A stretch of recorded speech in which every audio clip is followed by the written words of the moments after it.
Well, good morning, everybody, and thank you for coming to the Health and Sports Center. On Friday evening, after 3 weeks of a cell phone being literally plastered to my left ear, I gave my phone to my wife for a couple hours, and she hid it from me.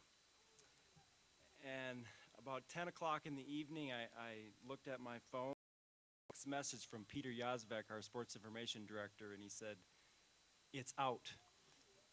And then a couple minutes later, I get a phone call from Rich Broderson, and he says, "What are we going to do, Paul?" And I said, "You know, Rich, we're going to stay the course, and we're going to move forward with the plan as we decided on Friday." But I want to thank our friends at footballscoop.com for breaking the news and for making us relevant, making the University of Nebraska Kearney a top story. I also want to thank all of you for being in attendance this morning. It's truly an exciting time in the history of our university, but you being here shows to me that this is an important decision and that you are in support of where this program is heading. I'd also like to thank our administration, and most specifically Chancellor Christensen. Thank you for being a partner to me and helping me through this process and getting us to this point where we are today. But above all else, thank you for believing in me 15 months ago and hiring me to be the athletic director at this great institution. I'd also like to thank our coaches and our staff, the people that have stood with me and stood with our student athletes through this transition. You've believed in our mission, and you believed in the calling that we have to make this the best experience that we can for our student athletes. Our student athletes, I want to thank you for believing in us and for being with us through this time, and for also believing in the Loper way. And we think some exciting things are on the horizon, and we hope that you will continue to stick with us as we pave new territory.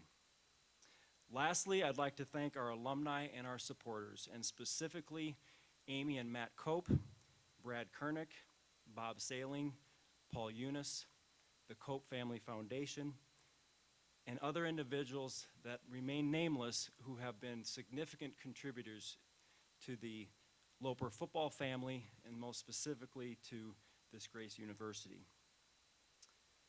So, here we are. On December 15th, we have our press conference today at 10 a.m. At noon, we'll whisk Josh and his wife Mandy over to the Kearney Country Club for a private reception. This evening at 5 p.m. in the Zickman Room, we will have an open public reception for people who want to come and meet Josh and Mandy and his family. And then at 7 p.m. we'll have the tip-off against Hastings College, and we'll introduce Josh during the game. So please join us if you can. So our process to find a new head football coach began on November 15th. And as the process was unfolding, I continued to look at really the foundation that was laid here at the University of Nebraska Kearney with individuals like Al Zickman, Claire Boroff, and Daryl Morris. And during that period in time, I continued to analyze the traits that made us successful. And I used phrases for each of you, and I dropped them regularly. Diamond in the rough, outstanding character, knowledgeable coach, family atmosphere, Nebraska and MIAA ties. Those all led me through a process that included over 125 applicants, 13 interviews, 3 face-to-face meetings, so that Eldon and Associates and I could be as thorough and as detailed as possible. Truthfully, the process could not have gone any better than it did. We did thorough and detailed reviews. We spent time looking at individuals' backgrounds. We talked to references. We also did an NCAA compliance review. Well, here we are. It's no secret that we've hired Josh Lamberson as our 17th football coach in the history of this proud institution. So going through this process, I really had a pretty good idea what I wanted, but it wasn't until I met Josh Lamberson that I realized that I'd found the one. His personality will jump out of the room at you. He smiles with confidence. His coaching pedigree with his ties to Northwest Missouri State and Central Missouri make him a quality candidate for this job as we lead ourselves into the future of UNK and the MIAA. The rest, I want you to get a chance to meet him and get a chance to know who Josh Lamberson is and have an opportunity to see what type of individual is going to lead our football program into the future. So at this time, without further ado, I'd ask for Josh Lamberson to come on up to be introduced as our 17th head football coach in the history of the University of Nebraska Kearney. How about that? I like it.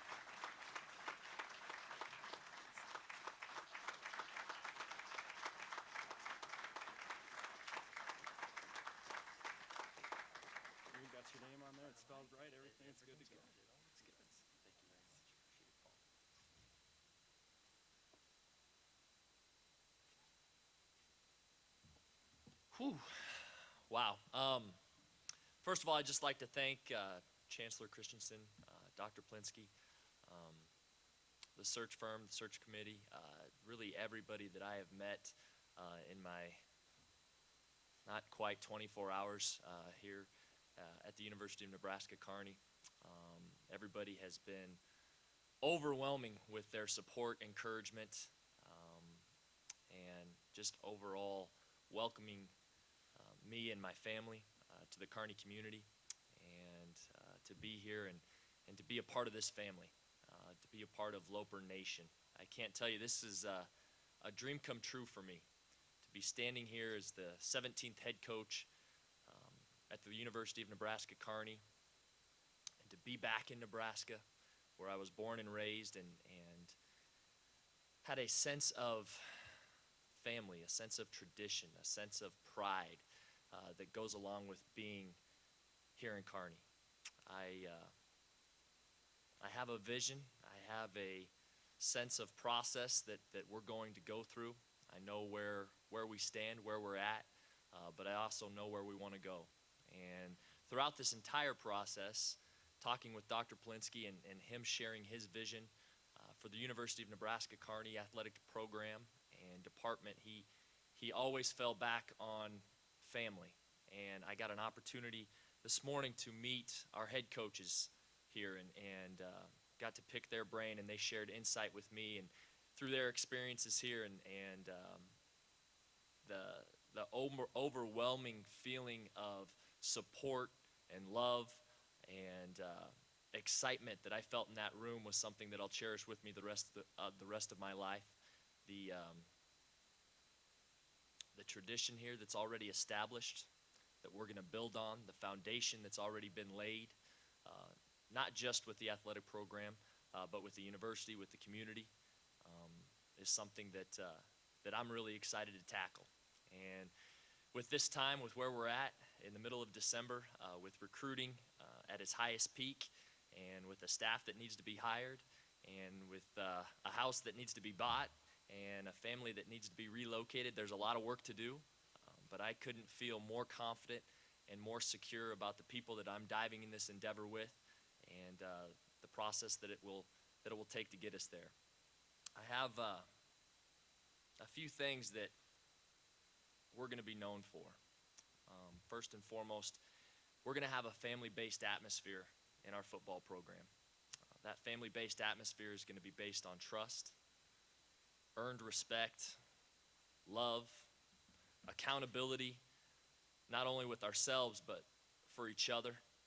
We're going to brand the slogan Loper Standard with our football team, and that is to the nth degree in the fact that we're going to produce quality humans that we can be proud of, that are going to go out into the community and be good dads, be good husbands, be good citizens. We're going to have quality students that are going to show up to class and sit in one of the first 3 rows and get on the dean's list, that take pride in wearing the Loper emblem and being part of this Loper Nation, that have a sense of community and duty to the community of Kearney. And first and lastly, a commitment to each other, to hold each other to a higher standard of excellence that will help take this program to new heights. I couldn't be more excited standing here today in front of you. The process that we have in front of us is one that I am fully ready to tackle, but I would not be here today if it weren't for a person in my life that has supported me through all the ups and the downs, through all the ins and the outs. Anybody in athletics knows that it's a roller coaster ride, but she has been my absolute rock through moves, through wins, through losses, through having kids, through everything else, and that's my wife, Mandy. Thank you for really just being there for me, being my foundation for me and our two kids, Kaya and Ace, for my friends, for my family that are here, for my new friends and family that I just met as part of Loper Nation. I'm honored. I'm honored to be standing here. I'm honored to represent you. I'm excited to be a part of your family and your traditions that you've set forth.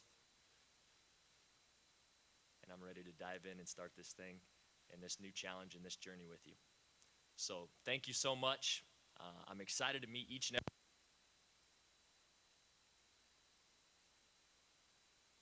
I think it just turned off. Oh, there we go.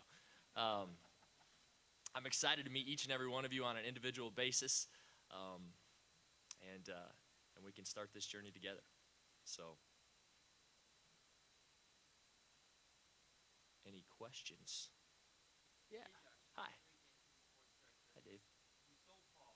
Tell us why you should be the next head coach of UNK and why you're ready for it, since you have been. Right. Well, first and foremost, I feel very prepared because of the people that I've been able to learn from in this profession. Mel Churchman at the University of or Northwest Missouri State University was a great leader of men, and he had some fantastic assistant coaches around him. But I think the one thing that I take away from Coach Churchman is to be grounded in your foundation, to be comfortable in your own skin. That there's always going to be deviations from the path that we have set forth, but to be confident enough in your own abilities and the people that you hire and the family that you have around you, that you can, no matter what comes, but you can stay the course.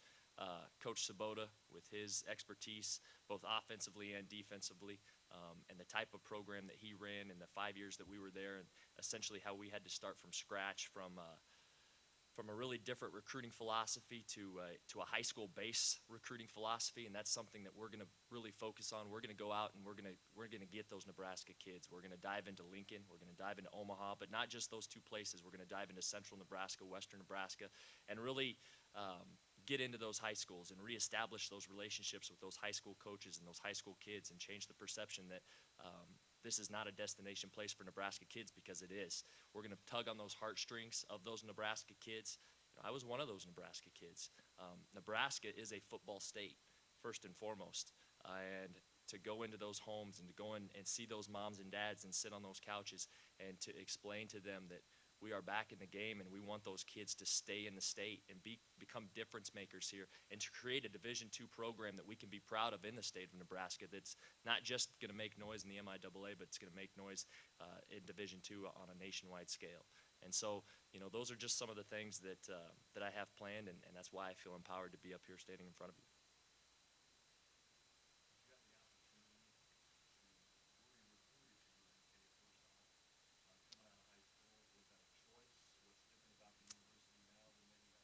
No, I was not recruited to the University of Nebraska Kearney. I essentially had two scholarship offers coming out of high school: the University of Nebraska Omaha and Northwest Missouri State University.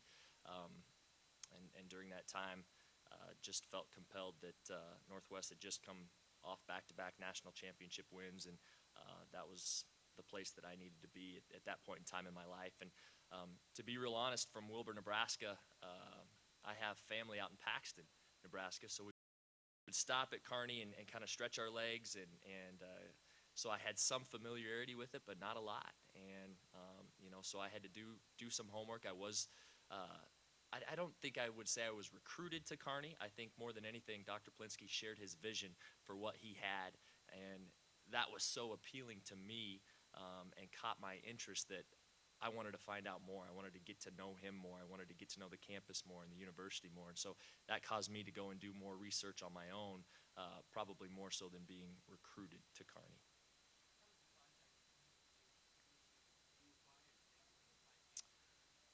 Initially, I was contacted by the search firm that just sent out essentially a questionnaire, if you will, to gauge your interest in the job, and then I responded to that and said that there would definitely be some mutual interest there.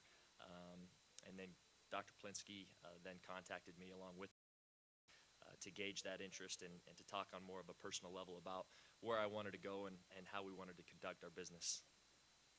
That's Kaya. That's my daughter, Kaya. Coach, you've had a chance to see UNK in person 3 straight years. What's the first thing you need to need to accomplish to get to that next level? Well, you know, one of the appealing things about this job to me was the cupboard's not bare.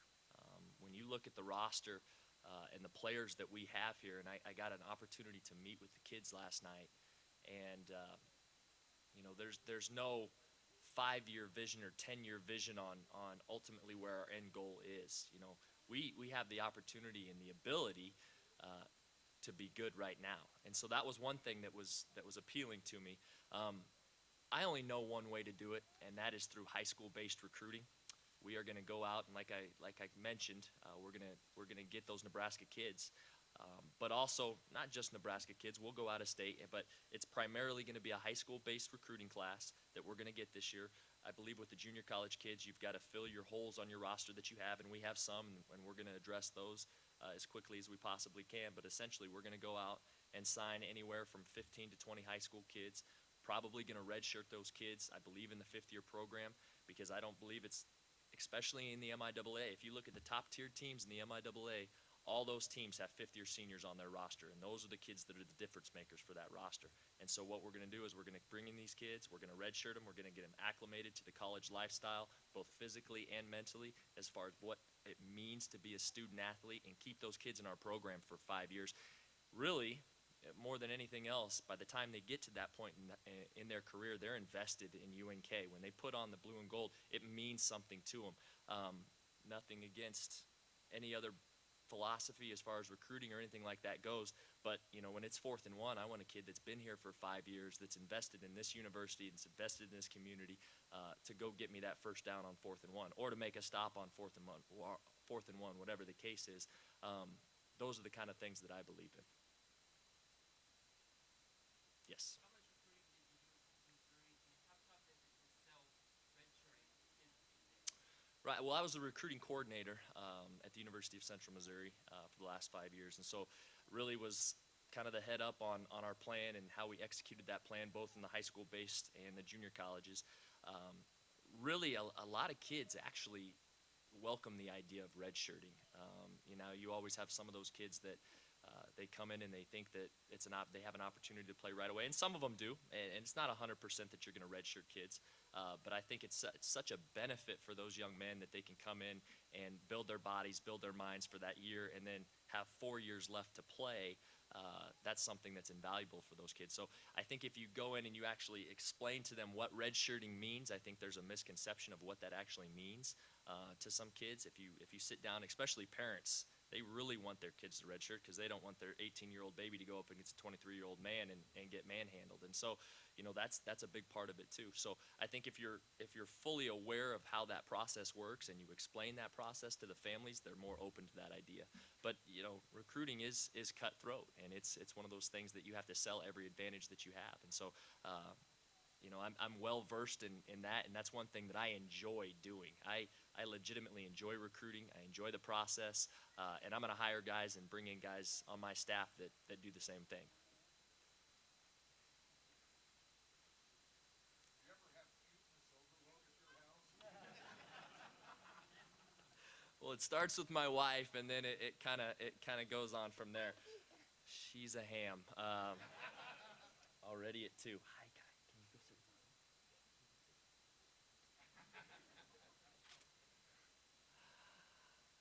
Coach, what about the staff? Do you already know some of the guys? I know that's a tricky question. I do. Let me just tell you a little bit of the story about where we're at with our staff, and there are already some guys that have been set in motion, and I feel very blessed to have a lot of great relationships in this profession. And the guys that, when we first learned that we were going to have this opportunity, there were some first hour call guys that I wanted to make sure that they knew what was going on in my life and that they were going to have an opportunity to possibly come here with me to UNK. And the guys that I have talked to are so extremely excited to come into this institution, and they're guys that have good jobs. They're not guys that are unemployed, that are sitting on the street waiting for a handout. These men are at institutions, at universities, that are in really good positions, that are excited to come here and be a part of what we're going to build. So we do have some things set in motion. I'll kind of wait until we make some official announcements on that. Some of those will be this week. Others will be at a later date. I think just as an example of how excited some people are, as Dr. Plinsky said on Friday night, the news broke, and I was actually at my wife's graduation party. She graduated with her master's degree in counseling on Friday night, and so I really wanted to make the night about her, so I had my phone on silent. Well, when I looked at my phone at about 10 o'clock, I had upwards of 100 text messages and about 24 voicemails of people either congratulating me or wanting to be a part of what we were about to build here at UNK. And so the excitement, not only for me, but for people that know me, for people that would like to be a part of what's going on here is really high.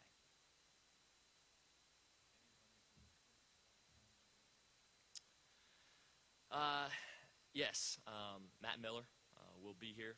He will coach our wide receivers and having some recruiting coordinator duties as well. And that's, to be honest, that's the hard thing about college football. And when you're in there making those decisions, when you have to create a culture of my own and the vision that I have, we just felt like it was in everyone's best interest to go that direction. And I actually have had previous experience with Coach Miller, recruited some of his kids when he was at Arizona Mesa, and so I've known him for about 4 years now. We've had a working relationship, and so felt comfortable with him and how he conducts himself and how he conducts his business to stay on staff with us.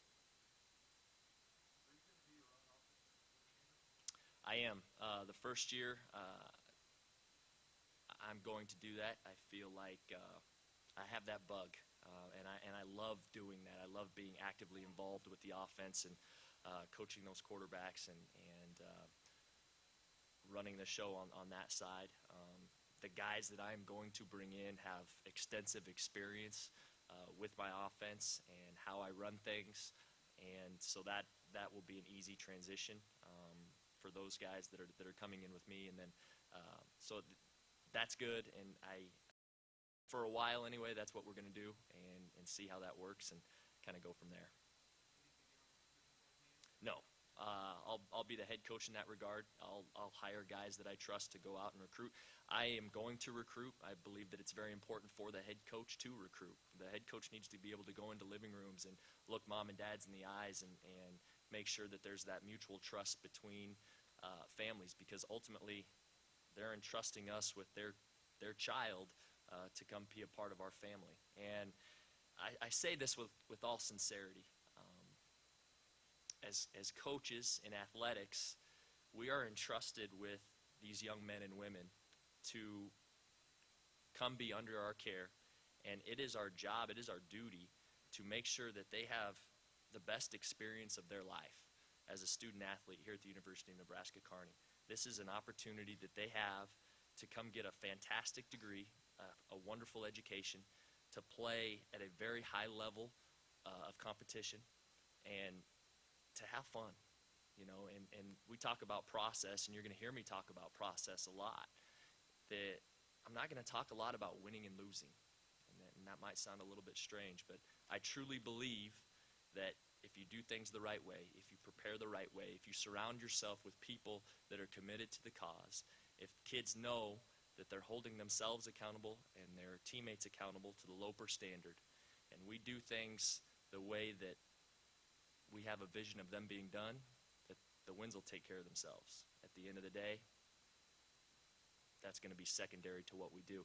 I've always been taught that kids, they're not going to remember 10 years down the line how to block inside zone or how to defeat a trap block, but they're going to remember how you make them feel.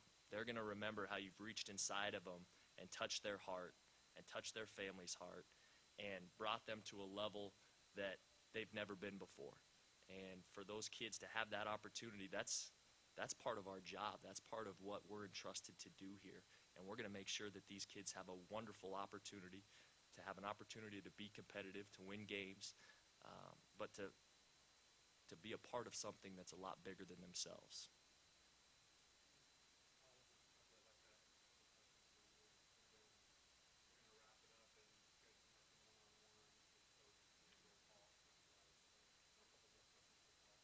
Appreciate it, guys. Thank you.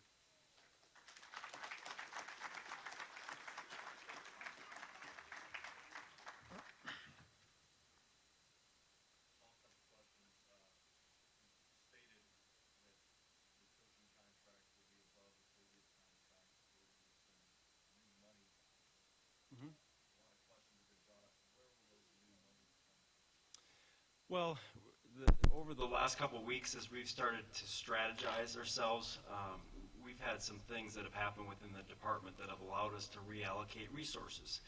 And when we started to look at the availability of those resources, we started to prioritize and say, well, what are our core essentials that we want to get done here, and be able to maintain our focus on getting staff and student athletes in place here. So those were the two areas of emphasis for us in our priority.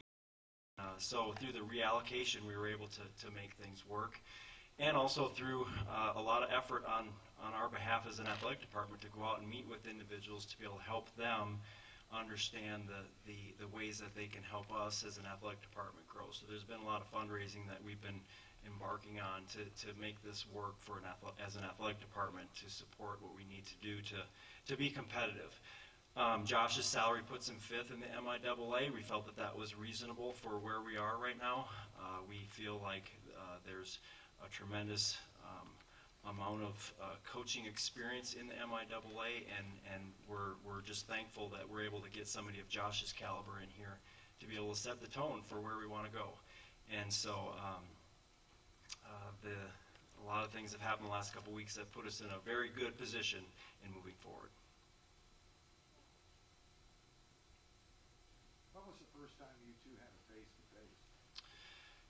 Dave, I'm not going to share that with you for a number of different reasons, but the conversations that we had were pretty in depth and pretty heart to heart, I would say.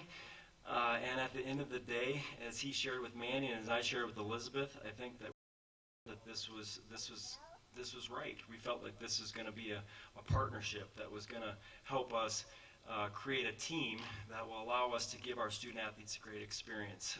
But I will share with you that we were able to meet in Kansas City on Tuesday evening when I was there for the MIAA meetings. And so, it was nice that Sean Eichhorst put up a smoke screen for me for a couple weeks, and then I used the MIAA as another smoke screen. But the interaction that we had has been tremendous. And I think you saw firsthand his experiences, his personality, his charisma, his character, his insight, all those things just make him what I call a home run hit, and I'm just ecstatic that we had the opportunity to meet. And I wasn't sure if I was going to share this with people, but I think it needs to be stated because I share this with Josh and I share it with every candidate that is out there.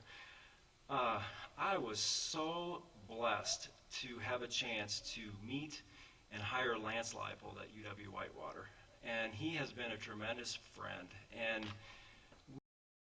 we had heart-to-heart talks even a year ago about me moving here, and he said, Paul, I am not your guy at UNK. And that was long gone in my mind. And I share that with every candidate. I said, this isn't about Lance Leipold because he is a tremendous coach and he is a tremendous individual and he's a great friend. This is about Josh Lamberson and the future of the University of Nebraska Kearney. And quite frankly, Where's Buck? Buck, that list of 15, 16 people, that was me and Lance on the phone talking.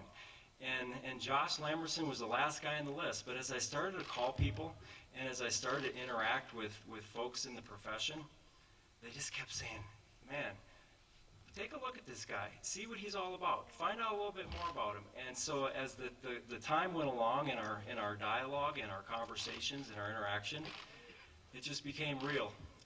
And you know, and I talked to a colleague the other day about hiring football coaches, and I shared with him how I hit it off right away with Josh, and he said, you know what, Paul, that's not very unusual. When an athletic director finds their guy, they're ready to go. But I wanted to go through the process and make sure that we were thorough because, quite frankly, I didn't think I was going to get Josh Lamberson. And so I needed to keep number 2 and 3 alive. And as I did that, I continued to press upon Josh not only what my vision was, but what the University of Nebraska Kearney was all about and what the great city of Kearney is all about. And really mine was one part of it, but this university and this great community, I think, put it over the top for Josh and Mandy. So when did you know? When was that first? Wednesday night, when we shook hands, right? In Kansas City, right outside the Marriott Hotel. Final question. Josh talked about having Matt retained. You kept aboard 2 or 3 or 4 coaches in the interim here. You had them out recruiting. My understanding is they are no longer going to be a part at UNK. Whose decision was that, and what was that like when you kept them on for this month period of time, and then now they're not with us anymore?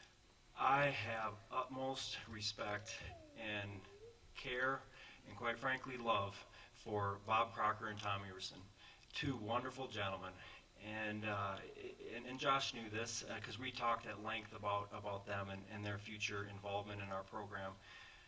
Those are 2 wonderful men, and it tore me apart to have to say to them that we're going to move in a different direction. But that was done because we knew we needed to move in a direction that was going to be about Josh's. And it's no disrespect to anybody, quite frankly. It's just the fact of life, and that's the way college football is. And I just am so thankful that the 2 of them were gracious and that they were respectful, and I offered everything I had to be able to help them transition forward, and I will continue to do that. And so we did that because we, you know, as I stated, we needed to make this about the future of what Josh is going to do here.